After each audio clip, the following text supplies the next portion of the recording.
Hey, this is 6.1 and 6.3 sequences, so I guess we'll just go right over to the vocabulary. Basically, a sequence is like an ordered list of numbers or geometric figures. Geometric figures include like triangles, squares, and circles. A term is each number or figure used in a sequence. So, for example, 1, comma, and then 3. Arithmetic sequence is the difference in one term to the next, and the term has to be the same. Alright, so let's say from 4 to 7, you add 3. And then from 7 to 10, you add 3 again.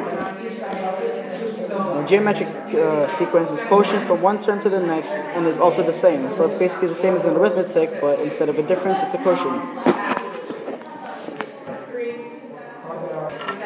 A conjecture is the equivalent to a hypothesis in science class.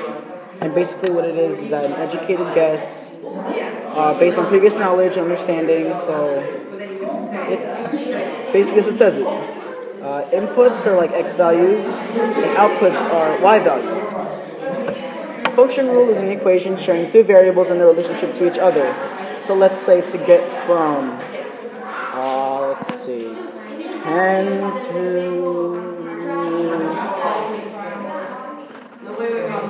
let's say, 25. Okay?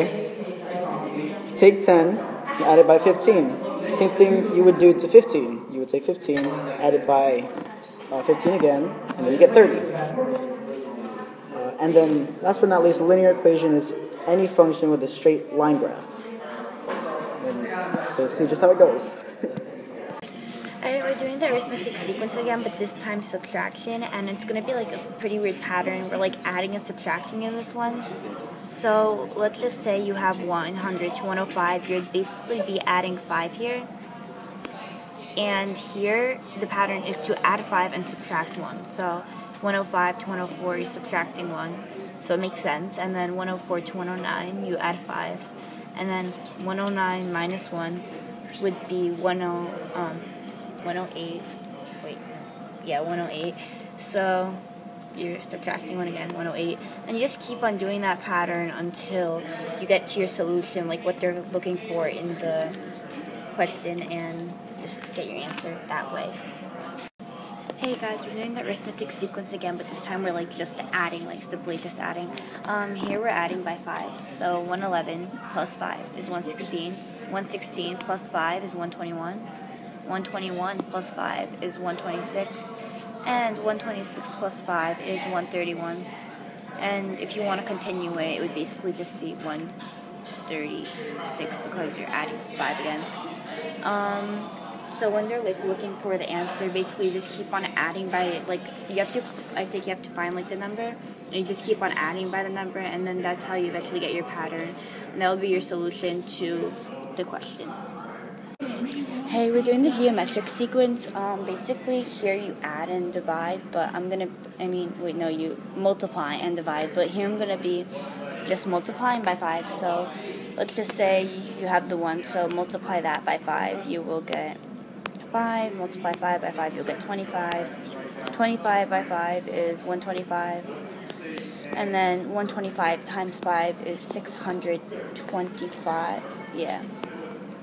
And 625 times 5 would be 3,125.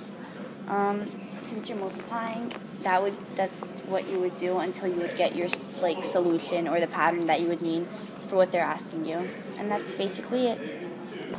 Hey guys, I'm going to be continuing the geometric sequence, but since you know how we were dividing before, here we're multiplying.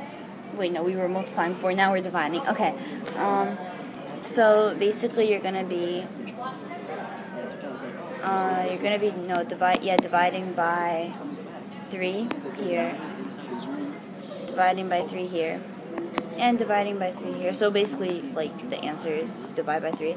But, so what happened was, 81 divided by 3 is 27, 27 divided by 3 is 9, 9 divided by 3 is 3, and then 3 divided by 3 is 1. If they ask you to make, like, a pattern out of the number, make sure the pattern is actual, like, numbers that are you can actually divide from, and they're big numbers, and they're not like 5 divided by 5 or something like that. You know, it has to be like a large number that you can actually make a pattern out of. And that's basically the geometric sequence for dividing. Okay, so now we're going to be using patterns with shapes. And usually on like a test or something, they'll say find the 40th pattern, 40th shape in the pattern, and then you'll have to explain what the pattern is. So you see that you have a circle, then a square, and then a triangle. And then it's almost as if the pattern starts over because you have another circle. And you have 2 squares instead of 1, and then 3 triangles instead of 1. So we have to use that to figure out which shapes would come next. So since we have a triangle here, we would add a circle here. And now the circle stayed the same. We never added any, we never got rid of them, or, you know. So that would stay the same. And then for a square, you would add one more, just like we did here just like we did there from there. And then, so it would be 3 squares now.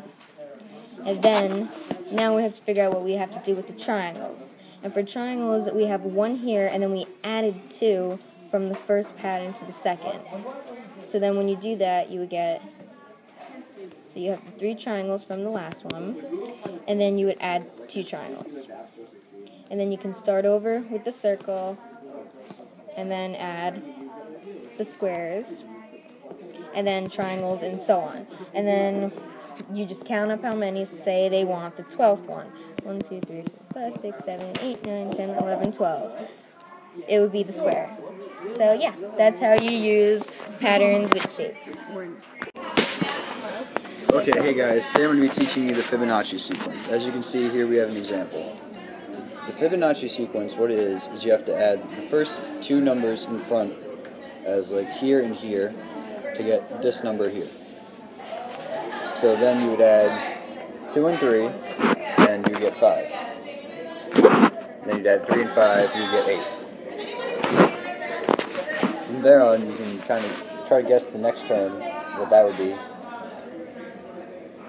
It would be 89. There it would be 144. And that's basically the Fibonacci sequence.